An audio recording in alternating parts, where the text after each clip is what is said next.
마가복음 10장 1절에서 16절 말씀을 가지고 섬김으로 화목을 이루라, 섬김으로 화목을 이루라 이런 제목으로 말씀을 나누도록 하겠습니다.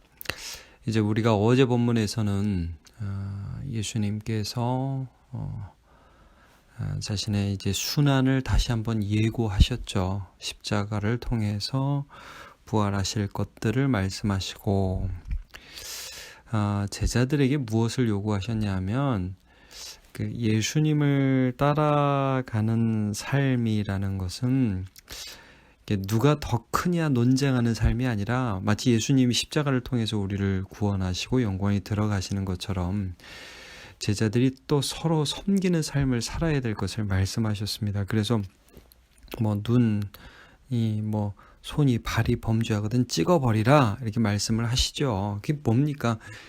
너희의 눈과 너희의 손과 너희의 발이 누군가를 짓누르려 하고 착취하려 하고 그런다면 그거는 하나님 나라로 가는 길이 아니다 말씀을 하시면서 어제 맨 마지막 절이 뭐였냐면 50절이 이랬습니다. 소금은 좋은 것이로되 만일 소금이 그 맛을 잃으면 무엇으로 이를 짜게 하리요.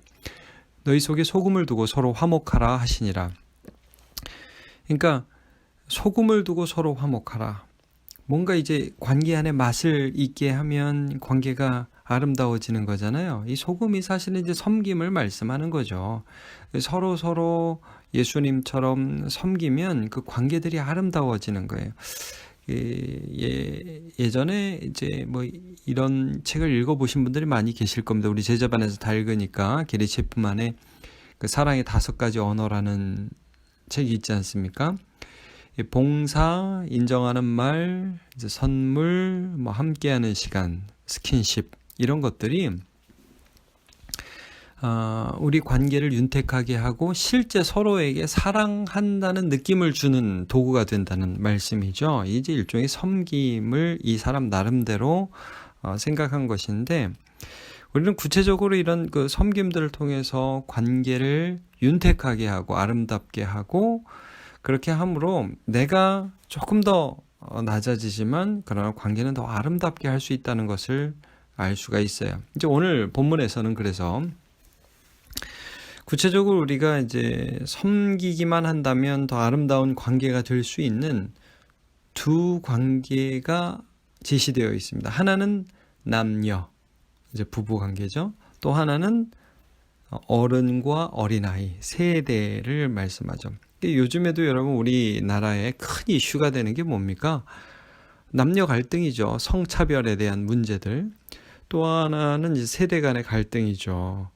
자, 이 부분에 대해서 오늘 본문이 어떻게 말씀하시는지 한번 보도록 하죠. 자, 사람들이 이제 예수님께 와가지고 예수님을 시험합니다. 2절에 보면 바리새인들이 예수께 나와 그를 시험했다고 그러죠. 사람이 아내를 버리는 것이 옳습니까? 이런 질문을 합니다. 아내를 버리는 것이 옳습니까? 라는 질문이 왜 이게 시험이 되냐 하면 우리가 이제 마태복음 그 앞에서 마가복음 그 앞에서도 봤지만 세례 요한이 죽은 이유가 뭡니까? 헤롯의 결혼에 대한 부정을 정곡으로 찔렀기 때문에 결국 죽임을 당한 겁니다. 헤롯이 자기 동생의 아내인 헤로디아, 빌립의 아내인 헤로디아를 자기 아내로 뺏어버렸거든요. 결혼 문제였습니다. 만약에 예수님이 이혼 성경에도 써 있으니까 해도 돼 이러면 세례요한 바보로 만드는 거죠. 그리고 하면 안 돼 그러면 여전히 헤롯의 미움을 받게 되는 것입니다. 그러니까 이게 하나의 그 사회적인 문제이기도 하면 성경적인 이슈이기도 하고 정치적인 문제가 될 수도 있는 그런 부분이어서 예수님께 질문을 합니다. 근데 예수님이 이 부분에 대해서 어떻게 대답을 하시느냐? 율법에는 어떻게 써 있느냐? 당연히 이제 이혼 증서를 써주는 것으로 허락이 되어 있다고 이제 4절에 보면 대답을 하지 않습니까? 이게 신명기 24장 말씀입니다. 제가 조금만 읽어드릴게요. 신명기 24장 1절부터 4절입니다. 사람이 아내를 맞이하여 데려온 후에 그에게 수치되는 일이 있음을 발견하고 그를 기뻐하지 아니하면 이혼 증서를 써서 그의 손에 주고 그를 자기 집에서 내보낼 것이요. 그러니까 아내에게 어떤 결정적인 잘못이나 수치가 발견되어서 이제 뭐 더 이상 같이 생활할 수 없는 그런 상황이 발견되면 내 집에서 나가가 아니라 반드시 이 사람은 이제 자유요 하는 증서를 써서 손에 주어서 자기 집으로 보내서 그 다음 생활을 가능하게 하라는 말입니다. 그러면 그 여자는 그의 집에서 나가서 다른 사람의 아내가 되려니와 정정당당하게 이제 권익을 보장받고 다른 사람의 아내가 될 수 있다. 근데 3절 4절에 그의 둘째 남편도 그를 미워하여 이혼 증서를 써서 그의 손에 주고 그를 자기 집에서 내보냈거나 또한 그를 아내로 맞이한 둘째 남편이 죽었다 하자. 만약에 그렇게 두 번째로 시집을 갔는데 그 남편에게서도 이혼 증서를 받았거나 또 그 남편이 죽었을 때 4절 그 여자는 이미 몸을 더럽혔은즉 그를 내보낸 전 남편이 그를 다시 아내로 맞이하지 말지니 이는 이 일은 여호와 앞에 가증한 것이라. 너는 내 하나님 여호와께서 내게 기업으로 주시는 땅을 범죄하게 하지 말지니라. 그러니까 그렇게 시집을 다음에 갔을 때 절대 다시 하지 말아야 될 것은 맨 첫 남편에게로 돌아가서는 안 된다는 말씀을 하고 있는 것입니다. 그렇게 아내를 물건 취급하듯이 내가 좋으면 가져도 되고 싫으면 버려도 되고 절대 이런 식으로 하지 말아라. 하나님께서 이 이혼에 관한 율법을 주신 이유는 예수님이 여기 뭐라고 말씀을 하시죠? 5절에 보면 너희 마음이 완악함으로 말미암아 이 명령을 기록하였거니와. 그러니까 함부로 할 수 있으니까 섬겨야 하고 내 몸처럼 사랑해야 할 대상이 아니라 내가 좋으면 좋고 싫으면 싫고 마음대로 버릴 수 있는 그런 대상으로 간주할 수 있으니까 이혼 증서라는 것을 통해서 여자의 권익을 보호하기 위한 하나님의 마음이 여기 담겨져 있죠. 근데 이걸 보면서 써 있으니까 해도 되는 거 아니냐? 여러분 그렇지 않다는 거예요. 주님께서 여기서 어떤 말씀을 하시냐면 창조의 원리를 말씀하십니다. 6절부터 창조 때부터 사람을 남자와 여자로 지으셨으니 이러므로 사람이 그 부모를 떠나서 그 둘이 한 몸이 될지니라. 이러므로 이제 둘이 아니와 한 몸이니 그러므로 하나님이 짝지어 주신 것을 사람이 나누지 못할지니라 하시더라. 원래 하나님의 의도는 찢어지지 못하는 하나로 묶어 주신 것이고, 그러면 여러분 당연히 어떻게 해야 되겠습니까? 섬겨야죠, 서로. 이게 이제 에베소 6장에 가면 5장에 가면 어떤 말씀이 있습니까? 주님이 교회를 위해 자기 목숨을 주신 것처럼 남편은 아내를 위하여 자기 자신을 목숨을 바쳐서 사랑하고, 교회가 주께 복종하는 것처럼 아내는 남편에게 복종해라 라는 말씀을 하시죠.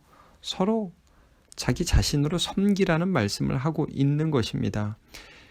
그렇게 할 때 화목할 수 있는 거예요. 자, 말라기서에서 그 당시 포로 귀환 공동체 가운데에서도 아내를 버리는 일이 막 일어나니까 이런 말씀을 하세요. 말라기서 2장 14절 15절 너희는 이 일을 어찌 됨이니까 하는도다. 이는 너와 내가 어려서 맞이한 아내 사이에 여호와께서 증인이 되시기 때문이라. 그는 내 짝이요 너와 서약한 아내로 돼 내가 그에게 거짓을 행하였도다. 그에게는 영이 충만하였으나 오직 하나를 만들지 아니하셨느냐. 어찌하여 하나만 만드셨느냐. 이게 뭡니까? 왜 아내 하나만 너네한테 주셨냐? 이런 경건한 자손을 얻고자 하심이라. 너희 부부를 통해서 경건하게 하나님을 경외하는 자손을 얻기 위해서 한 아내 한 남편을 주신 것이다. 그러므로 내 심령을 지켜 어려서 맞이한 아내에게 거짓을 행하지 말지니라. 네 마음에 들지 않는다고 버리고 취하고 하는 그런 동물 같은 짓을 하지 말아라. 여러분 동물은 짝짓기 하죠. 사람은 성욕에 따라서 짝짓기 하는 그런 존재가 아니라는 것입니다. 서로를 섬기고 신실하게 사랑함으로 섬김으로 사랑을 이루어가는 존재라는 것을 말씀해 주고 계시죠. 자, 11절과 12절에 그래서 이렇게 정리하십니다. 이러므로 누구든지 그 아내를 버리고 다른 데 장가드는 자는 본처에게 간음을 행함이요 또 아내가 남편을 버리고 다른 데로 시집가면 간음을 행함이니라. 서로를 향하여 한 약속을 지키고 버리지 말아라. 간음하지 말아라. 여러분, 버리지 않으려면 어떻게 해야 되냐면 섬겨야 됩니다. 그것이 관계를 화목하게 하는 것입니다. 자, 두 번째로 오늘 본문에 나오는 대상이 이제 아이들인데 사람들이 예수님께 아이들을 데리고 왔습니다. 오늘 본문을 보면 예수님의 만져주심을 바라고 아이들을 데리고 왔다라고 말씀을 하죠. 13절에 그 당시 유대인들의 관습에 보면 대속죄일에는 저녁에 장로들이 어린아이들을 안고 축복하는 그런 관습이 있었다고 합니다. 그러니까 예수님이 그 당시에 참 놀라운 기적을 행하는 하나님의 선지자로서 계시니까 부모들이 자녀를 데리고 저분이 예수님이야. 우리 저분께 가서 한번 기도해 주시면 참 좋겠는데 갈래? 그럼 애들이 나도 가고 싶어. 그러면서 아빠 엄마하고 같이 예수님께 가지 않았겠습니까? 근데 제자들이 이제 예수님께 애들이 막 오니까 신경질을 냈어요. 여기 보면 제자들이 꾸짖었다고 말씀을 합니다. 우리나라도 엿장사들이 애들은 가 이런 말이 있는데 어디서나 약자는 좀 함부로 대하는 경향이 있었고 제자들도 예수님을 따라가면서 나도 모르게 이제 점점 겉멋이 들어가는 거죠. 우리 주님이 어떤 분인 줄 알아? 우리 주님 얼마나 대단한 능력을 행하는지 알아? 근데 여러분 우리 마가복음 9장에서 조금 전에 어떤 일이 있었습니까? 제자들이 길에서 서로 누가 크냐 하고 다투니까 예수님이 야 너네 뭐 했냐? 오히려 섬기는 자가 큰 자야 하시면서 제자들 사이에 어린아이를 세우시면서 말씀을 하셨잖아요. 예. 이 어린아이 영접하는 것이 곧 나를 영접하는 것이다. 근데 또 이러니까 이번에 예수님이 화가 나셨어요. 14절에 보면 예수께서 보시고 노하시어 이르시되 어린아이들이 내게 오는 것을 용납하고 금하지 말라. 하나님 나라가 이런 자의 것이니라 라고 말씀을 하십니다. 예수님이 제자들에게 너네 지금 정신 차리라고 좀 신경질, 분노 여러분 이게 꼭 필요할 때 의사소통의 하나의 방법이거든요. 예수님이 이건 굉장히 중요하다고 지금 제자들에게 말씀하시는 겁니다. 어린아이를 영접하는 것이 나를 하는 거라고 말씀하셨어요. 근데 제자들이 그걸 안 하니까 용납하고 금하지 말고 얘들 영접해라. 그러면서 15절 내가 진실로 너에게 이르노니 누구든지 하나님의 나라를 어린아이와 같이 받들지 않는 자는 결단코 그곳에 들어가지 못하리라. 너네 얘들한테 배워야 돼 이겁니다. 이 아이가 어떤 마음인지 하나님 나라를 어떻게 받드는지 그 모습을 너네가 배워야 돼. 여러분 아이들이 어떻게 하나님 나라를 받듭니까? 하나님 나라의 주인이 누굽니까? 예수님이죠. 예수님을 어떻게 받들어요? 지금 예수님께 어떤 다른 무엇을 바라는 게 아니에요. 그냥 예수님이 좋은 거예요. 애들은. 저분이 한번 만져주시면 좋겠다. 저분이 한번 기도해 주시면 좋겠다. 그러면서 그냥 순수하게 예수님이란 대상 자체를 바라보는 거죠. 여러분 애들은요 그러잖아요. 아주 어린 애들은 옛날에 동전 깎아서 먹고 그럴 때는 100원 주고 500원 주고 그러면 좋아하지 10,000원 주면 이게 나 필요 없다고 100원짜리 달라고 막 그러던 때가 있었잖아요. 요즘은 아니지만 그래서 순수하단 말이에요. 예수님을 향한 순수한 마음을 가지고 그분을 사랑하고 그분의 만져주심을 바라는 거죠. 누구든지 주의 이름을 부르는 자는 구원을 얻으리라. 이게 하나님 나라의 핵심이거든요. 너네가 얘들을 본받아야 된다. 나 따라오면서 무슨 떡고물 떨어질 거 그런 거 나도 모르게 생각하게 되는 그런 어른의 치졸함과 어른의 사악함을 내어버리고 이 어린아이의 모습을 본받아야 된다. 말씀을 하시고 예수님이 어떻게 하십니까? 16절. 그 어린 아이들을 안고 그들 위에 안수하시고 축복하시니라. 안고 스킨십이죠. 스킨십. 그 다음에 안수하시고 기도해 주셨어요. 물론 이게 스킨십이고 또 함께하는 시간이고 인정하는 말이고 그렇지 않습니까? 축복하시니라.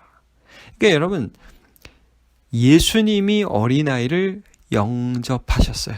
이게 섬김이에요. 섬김. 예수님의 섬김이에요. 이럴 때에 관계가 회복되고 화목이 일어나요. 여러분, 물론 우리가 아이들에게 인사해라 시켜야 됩니다. 여러분, 이거 중요한 겁니다. 아이들에게 어른에 대한 예의를 가르쳐야 됩니다. 함부로 하는 걸 그냥 놔두면 안 됩니다. 놔두니까 그렇게 함부로 하는 거예요. 그리고 또한 두 번째, 어른들도 아이들을 영접해야 합니다. 격려하는 말을 해야 되고요. 격려하는 행동을 해야 됩니다. 물론 요즘 스킨십은 좀 조심스럽죠. 저 같은 남자 아저씨가 여자 아이들 함부로 만지면 큰일 나는 시대가 되어버렸습니다. 그러나 저도 이제 어린이집에서 설교를 하고 그러고 나면 제가 원장님께 부탁을 해가지고 끝날 때 오늘 예배 잘 드린 아이들 앞에 나와서 목사님하고 같이 기도해요. 그러면 한 2명 나와서 제 무릎에 앉아서 기도하거든요. 애들이 얼마나 나오고 싶어 하는지 몰라요. 그래서 제 무릎에서 잠깐 기도하는 거를 좋아해요. 그게 뭐 대단한 일입니까? 근데 여러분, 우리가 어른으로서 아이들에게 다가가는 거 있죠? 그게 바로 우리가 섬기는 것이고 그것이 하나님 나라를 이루어가는 거예요. 뭐 대단한 거 아닙니다. 여기 그냥 예수님이 하신 말씀이 뭐예요? 부부간에 사랑해라. 부부간에 섬겨라. 아이들, 네 옆에 있는 네 아이들 섬겨라, 이거 아닙니까? 그러니까 여러분, 톨스토이가 그런 말을 했다고 그러죠. 제일 중요한 시간이 언제냐? 지금이다. 제일 중요한 일이 뭐냐? 지금 네가 하는 일이다. 그럼 제일 중요한 사람 누구냐? 네 옆에 있는 사람이다. 이런 말을 했잖아요. 여러분, 많이 확대할 수 있어요. 부부, 우리의 자녀들, 우리 어르신들, 지금 이 사회가 모두를 적으로 알고 서로 갈라지고 있습니다만, 우리가 이런 때에 주님 말씀을 생각하면서 섬김을 또 실천할 때 하나님 나라가 우리 가운데 이루어질 것입니다. 오늘도 섬김으로 화목을 이루는 주의 백성으로 살아가시기를 예수님의 이름으로 축복합니다.